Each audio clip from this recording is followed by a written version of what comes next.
आज या राज्याचे माजी कृषी राज्यमंत्री आदरणीय आमदार सदाभाऊ खोत साहेब माढा तालुक्यातील पूरग्रस्त काही गावांचा दौरा करण्यासाठी आले।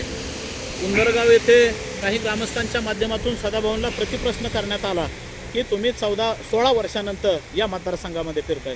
भावांनो, शेतकरी भावांनो, असं नाही, सदाभाऊ खोत यांनी कायमस्वरूपी या राज्यामध्ये या लोकसभा मतदारसंघामध्ये कायमस्वरूपी राबता ठेवलेला आहे। त्यांचे विविध आंदोलनं या आमच्या ह्या माढा मतदारसंघामध्ये सुद्धा झालेले आहे। त्यातले ऊसाचं आंदोलन असेल, दूध उत्पादक शेतकऱ्यांना न्याय मिळवून देण्याचं आंदोलन असेल, किंवा आज बघितलं की आपण गोवंश हत्याबंदीच्या कायद्यामध्ये काही बदल करावे यासाठी केलेलं आंदोलन असेल।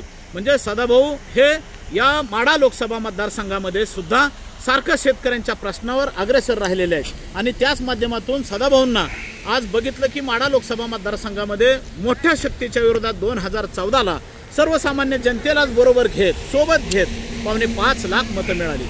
या 5.25 लाख मताच्या जोरावर आज सदाभाऊ राज्यामध्ये सरकारमध्ये शेतकऱ्यांचे प्रतिनिधी म्हणून आज काम करत आहेत। आणि असं असताना या सोलापूर जिल्ह्यामध्ये आज ऊस उत्पादक शेतकऱ्यांच्या या युवा पोराला शेतकऱ्यांच्या ऊसाच्या दराचा हिशेब करायला जर कोणी शिकवलं असेल ते आदरणीय सदाभाऊ खोत साहेब आणि शेतकरी चळवळीतील दुसरे नेते राजू शेट्टी साहेबांनी शिकवलेलं आहे। म्हणजे सदाभाऊंनी आज शेती प्रश्नावर कायमस्वरूपी भूमिका मांडत राहिले आणि म्हणूनच या माढा लोकसभा मतदारसंघातील सर्व शेतकऱ्यांचे जेवढे जास्तीत जास्त प्रश्न आहेत तेवढे शासन दरबारी मांडण्याचा सदाभाऊ आमच्या रयत क्रांती संघटनेच्या माध्यमातून सातत्याने प्रयत्न करीत असतात।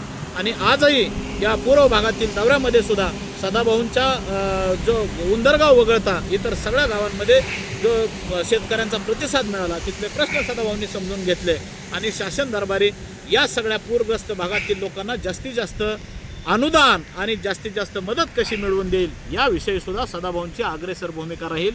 या बाबतीत मला आवर्जून काही शंकाच वाटत नाही।